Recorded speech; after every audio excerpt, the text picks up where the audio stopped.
Hi friends, welcome back to my channel piggy bank. இன்றைக்கி நம்ம சேனலில் என்ன வீடியோ பார்க்க போகிறோன்னு பார்த்தீங்கன்னா, நம்ம எப்படி பணக்காரராக ஆகிறது அப்படின்னு தாங்க பார்க்க போகிறோம்.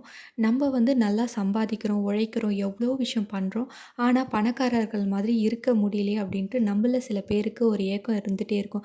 நம்ம போடக்கூடிய கால்குலேஷன் எல்லாமே பார்த்திங்கன்னா நிறைய டைம் ஃபெயிலியர் ஆகுது. ஸோ அதை எப்படி சக்ஸஸாக மாற்றுறது அப்படின்றது தான் இந்த வீடியோவில் பார்க்க போகிறோம். இது கண்டிப்பாக வந்து ஜஸ்ட் பணக்காரனாக ஆகிறது மட்டும் இல்லாமல் நம்மளோட அறிவையும், திறமையும் வந்து பார்த்திங்கன்னா, மேம்படுத்தக்கூடிய ஒரு வீடியோவா இருக்கும். ஸோ இத வந்து நீங்க ரொம்ப யூஸ்ஃபுல்லா வந்து பயன்படுத்திக்கோங்க.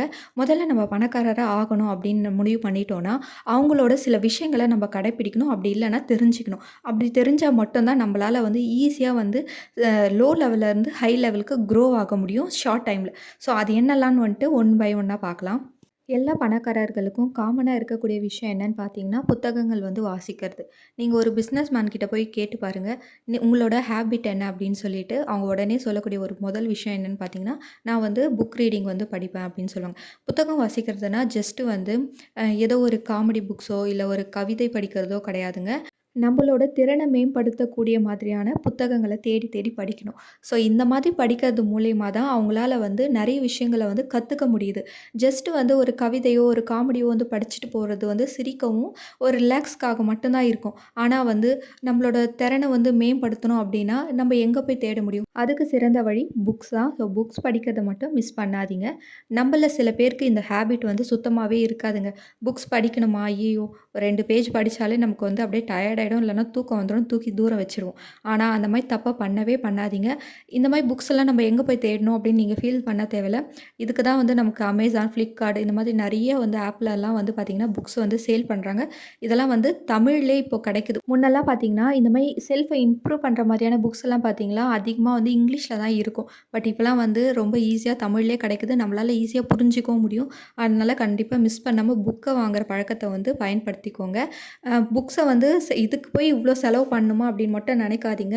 அந்த ஒரு புக்கு ரூ. 200 ரூ. 150 இருந்தா கூட கண்ண மூடிட்டு வாங்குங்க. பணக்காரங்கலாம் வந்து பார்த்தீங்கன்னா, புத்தகம் வாங்கவும், படிக்கவும் கொஞ்சம் கூட தயங்கவே மாட்டாங்க. ஸோ புத்தகங்கள வாசிச்சு தன்னை வந்து மேம்படுத்திக்கிறதுக்கு இது ரொம்பவே சிறந்ததா இருக்கும். இது பெஸ்ட் ஒரு இன்வெஸ்ட்மெண்ட்டாவும் இருக்கும். 2வது விஷயம் என்னன்னு பார்த்தீங்கன்னா, டைம் மேனேஜ்மெண்ட். அவங்க வந்து பார்த்தீங்கன்னா, ரொம்ப பங்க்சுவாலிட்டியா இருப்பாங்க. இன்னைக்கு இந்த டேட்ல நம்ம என்ன பண்ணணும்? இன்னைக்கு காலையில எழுந்தோன்னா, இன்னைக்கு நைட் வரைக்கும் என்ன பண்ணணும்? அப்படின்றத ஒரு டே பை டேயா வந்து பார்த்தீங்கன்னா, எழுதி நோட் பண்ணிப்பாங்க. ஸோ அதுக்குன்னே ஒரு பிஏ வந்து வச்சிருப்பாங்க. நம்மளால பிஏலாம் வச்சுக்க முடியாது. அதுக்கு பதிலா ஒரு டைரியோ அப்படி இல்லன்னா ஒரு நோட்டோ பயன்படுத்திட்டு, நம்ம காலையில இருந்து நைட் வரைக்கும் என்ன வேலை செய்யலாம்? என்ன பண்ணணும்? அப்படின்றத நோட்ஸ் மாரி எடுக்க ஆரம்பிங்க. ஸோ இதால என்னங்க பெரிய விஷயம் நடந்துற போது அப்படின்னா, நம்மளால வந்து டைம வந்து அதிகரிக்க முடியும். 24 மணி நேரத்த வந்து பார்த்தீங்கன்னா, 26 மணி நேரமாவோ, இல்ல 50 மணி நேரமோ மாத்த முடியாது. ஆனா, அந்த 24 மணி நேரத்த எவ்வளோ அழகா பயன்படுத்தலாம் அப்படின்றத வந்து இது நமக்கு வந்து ஒரு பாடமா இருக்கும். ஸோ, அதனால வந்து டைம் மேனேஜ்மெண்ட் ரொம்ப ரொம்ப முக்கியம். அது மட்டும் இல்லாம அதிகாலையில கண்டிப்பா எழுந்துக்கணும். அதாவது இது வந்து ஒரு பிரம்ம முகூர்த்தத்துல எழுந்துக்கணும். இந்த மாரி ஒரு ஆன்மீக ரீதியா நீங்க எடுத்துக்காம, காலையில வந்து அதிகாலையில எழுந்துக்கும்போது இந்த பிரபஞ்சத்தோட நம்மளால இணைய முடியும். அது நம்மகிட்ட நிறைய விஷயங்கள வந்து கன்வே பண்ணும். நம்ம ஏன் பிறந்தோம்? நம்ம ஏன் இந்த விஷயத்த நம்ம ஏன் இப்படி பண்றோம்? நம்ம ஏன் இந்த இடத்துல இருக்கோம்?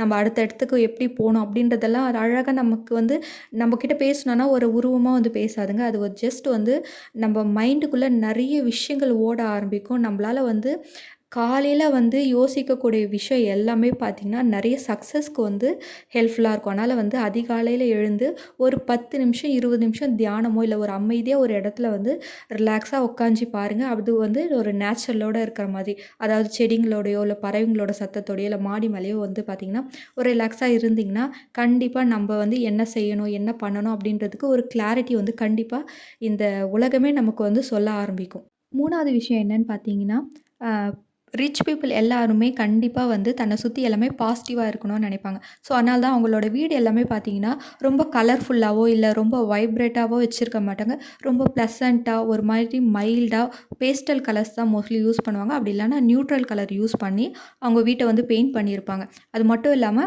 தன்னை சுத்தி வச்சிருக்கக்கூடிய எல்லாமே வந்து ரொம்ப பாசிட்டிவா இருக்க மாதிரி தான் பார்த்துப்பாங்க. அது மட்டும் இல்லாம தன்னை சுத்தி எந்த நெகட்டிவிட்டியும் வந்து நம்மள நெருங்கக்கூடாது அப்படின்றதுக்காக தன்னை வந்து இம்ப்ரூவ் பண்ற பண்ணுற மாதிரி நமக்கு நல்ல விஷயத்த சொல்கிற மாதிரியானவங்கள தான் கூடவும் வச்சுப்பாங்க. பட் நம்மள சுற்றி இருக்கக்கூடியவங்க வந்து பார்த்தீங்கன்னா, ஒன்றுமே இல்லைங்க. ஜஸ்ட்டு நீங்கள் உங்க அம்மாகிட்டயோ இல்லை உங்களோட சிஸ்டர்கிட்டயோ போயிட்டு நான் இதை பண்ண போகிறேன்னு சொல்லுங்க. அது உனக்கு வராது. நீ அத செய்ய மாட்ட. உன்னால முடியாது. பேரண்ட்ஸே ஃபர்ஸ்ட்டு நம்மள நம்ப மாட்டாங்க. அப்டின்னும்போது, நம்மளோட ஹஸ்பண்டோ, நம்மளோட மாமியாரோ, இவங்கலாம் எப்படிங்க நம்மள நம்ப போறாங்க? அது மட்டும் இல்லாம நம்ம ஒரு விஷயத்த செய்ய போறோம் அப்படின்னு சொன்ன உடனே பார்த்தீங்கன்னா, உடனே அதுக்கு எப்படிலாம் வந்து தடுக்கலாம் அப்படின்னு தான் எல்லாருமே பார்ப்பாங்க. அதெல்லாம் மீறி நம்ம எப்படி செயல்பட போறோம் அப்படின்றதுக்கு ஒரு ஹெல்ப்பா தான் இந்த பாசிட்டிவ் திங்க் வந்து இருக்கும். அதனால வந்து எல்லாமே பாசிட்டிவா வந்து அப்ரோச் பண்ணுங்க. பணக்காரங்கலாம் பார்த்தீங்கன்னா, வாய்ப்ப வந்து தேடி போவாங்க. அதுக்கப்புறம் வாய்ப்ப உருவாக்குவாங்க. ஆனா, நம்ப என்ன பண்ணுவோம் பார்த்தீங்கன்னா, வாய்ப்பு வரும். அதுக்கப்புறமா நான் வந்து வேலை செய்வேன் அப்டின்ட்டு தான் நம்ம உட்காந்துட்டுருப்போம். ஆனா, பணக்காரங்க அந்த தப்ப பண்ணவே மாட்டாங்க. எப்பவுமே வாய்ப்ப வந்து உருவாக்கிட்டே இருப்பாங்க. ஒரு பொருள வந்து கண்டுபிடிக்கணும். அத எப்படியாவது செயல்படுத்தணும். நம்ப ஒரு ஒரு பிஸ்னஸ் பண்ணணும் அப்டின்னு முடிவு பண்ணிட்டாங்கன்னா, அதுக்கு என்னலாம் பண்ணணும்? அந்த இடத்த சூஸ் பண்றதுலேருந்து, அதுக்கான அமௌண்ட்ட ரெடி பண்றதுலேருந்து, அதுக்கு எப்படி எஃபோர்ட் போடுறது அப்படின்னு சொல்லிட்டு, ரொம்பவே வந்து கிரியேட்டிவா, ரொம்ப பாசிட்டிவா இருந்து அந்த ஒர்க்க வந்து முடிக்கிறதுல தான் குறிக்கோளா இருப்பாங்க. அதனால வந்து ஆப்பர்ச்சுனிட்டி நமக்காக என்னைக்குமே காத்துட்ருக்காது. நம்ம தான் அந்த ஆப்பர்ச்சுனிட்டிய வந்து உருவாக்கிட்டே இருக்கணும். அதனால வந்து ஒரு வேலை கூட பார்த்தீங்கன்னா, நம்ம போய் வேலை போய் தேடினா தான் கிடைக்கும். நம்ம வீட்லயே இருந்துட்டு நான் படிச்சுட்டேன், நான் இவ்வளோ பண்ணிட்டேன், ஸோ அதனால வேலை தேடி வரும்னா கண்டிப்பா வராது. நம்ம போய் ஒரு 50 கம்பெனி ஏறி இறங்குனா தான் ஒரு பெஸ்ட் கம்பெனியில வேலை கிடைக்கும். ஸோ அப்படி இருக்கும்போது, நம்ம வந்து ஒரு நெக்ஸ்ட் லெவல் போனோம் அப்படின்னா, அப்ப எவ்வளோ எஃபர்ட் வந்து போட வேண்டியிருக்கும். அதனால வாய்ப்புகளுக்காக காத்துட்டு இல்லாம, வாய்ப்புகள உருவாக்க வந்து கத்துக்கோங்க. அடுத்து பார்த்தீங்கன்னா, ரிச் பீப்பிள் எல்லாமே வந்து மோஸ்ட்லி கால்குலேஷன் மைண்டடா இருப்பாங்க.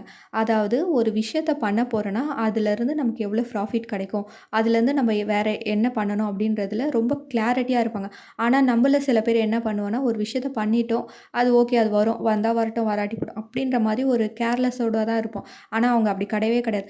நம்ம ஒரு விஷயம் இப்படி பண்றோம்னா, அது ஃப்யூச்சர்ல அது இப்படி நடக்கணும் அப்படின்றதுல ரொம்ப தெளிவா இருப்பாங்க. அத வந்து கண்டிப்பா வந்து நம்மளும் கடைப்பிடிச்சே ஆகணும். ஒரு எக்ஸாம்பிள் பார்த்தீங்கன்னா, நீங்க ஒரு வீடு வாங்க போறீங்க அப்படின்னிட்டு முடிவு பண்ணிட்டீங்க. ஸோ, இப்போ வந்து ஒரு லோன் போட்டு வீடு வாங்கிடுவோம். ஆனா, பணக்காரங்க அத பண்ணவே மாட்டாங்க. அந்த வீடு வாங்கணும்னா, அந்த வீட்டுக்கு எவ்வளோ அமௌண்ட் ஆகும்? அத முதல்ல சம்பாதிப்பாங்க. 2வது என்ன பண்ணுவாங்கன்னா, அந்த வீட்டுக்கு தேவையான பொருட்கள், அதுக்கப்புறம் அந்த வீட்ட மெயின்டெயின் பண்றதுக்கான மெயின்டனன்ஸ் சார்ஜ். ஸோ, இது எல்லாமே சம்பாரிச்சதுக்கு அப்புறமா தான் நெட் கேஷ் குடுத்து அந்த வீட்ட வந்து வாங்குவாங்க. ஸோ, அந்த அளவுக்கு எஃபர்ட் போடுவாங்க அந்த பணக்காரங்க. ஸோ, அதனால வந்து நம்ப என்ன பண்ணுவோம்னா, லோன் போட்டுட்டு லோன அடைக்கிறதுக்கு லைஃப் ஃபுல்லா செலவு பண்ணிடுவோம். ஆனா, அவங்க வந்து ஷார்ட் டைமும், லாங் டைமும் ஆனா, அவங்க இன்வெஸ்ட்மெண்ட் எல்லாமே பார்த்தீங்கன்னா, பெஸ்ட்டா எதுவுமே வீணாகக்கூடாது அப்படின்றதுல ரொம்ப கால்குலேட்டடா இருப்பாங்க. ஸோ, இத நம்பளும் ஃபாலோ பண்ணலாம். மோஸ்ட்லி பணக்காரங்க கிட்ட இருக்கக்கூடிய ஒரு நல்ல பழக்கம் என்னன்னு பார்த்தீங்கன்னா, அவங்க வந்து ஒரு உயரத்துக்கு போனதுக்கு அப்புறமா, தான் எப்படி அந்த இடத்துக்கு போணும் அப்படின்றத, தனக்கு கீழ வேலை செய்றவங்களுக்கோ, இல்ல மக்களுக்கோ அத தெரியப்படுத்தணும்னு நெனைப்பாங்க. ஆனா நம்மள்ல சில பேர் கொஞ்சம் பணம் வந்த உடனே, அந்த பணத்த மறைக்கணும்னு தான் பார்ப்பாங்க. 2வது வந்து நான் எப்படி பணக்காரன் ஆனேன்றது வெளியில தெரிஞ்சிடக்கூடாதுன்றதுல ரொம்ப தெளிவா இருப்பாங்க. பணக்காரங்களோட கால்குலேஷன் பார்த்தீங்கன்னா, மல்டிப்ளிகேஷன்ல இருக்கும். அதாவது பெருக்குதல்ல இருக்கும். அதாவது 2, 2 8ஆ இருக்கும். நம்மளது எல்லாமே பார்த்தீங்கன்னா, 2 + 2 = 4ல முடிச்சுருவோம். ஸோ இதுதான் அவங்களுக்கும் நம்மளுக்கும் இருக்கக்கூடிய ஒரு சின்ன வித்தியாசம். ஸோ இத புரிஞ்சுக்கிட்டாலே நம்ம அச்சீவ் பண்ணிடலாம். தேங்க் யூ ஃபார் வாட்சிங்.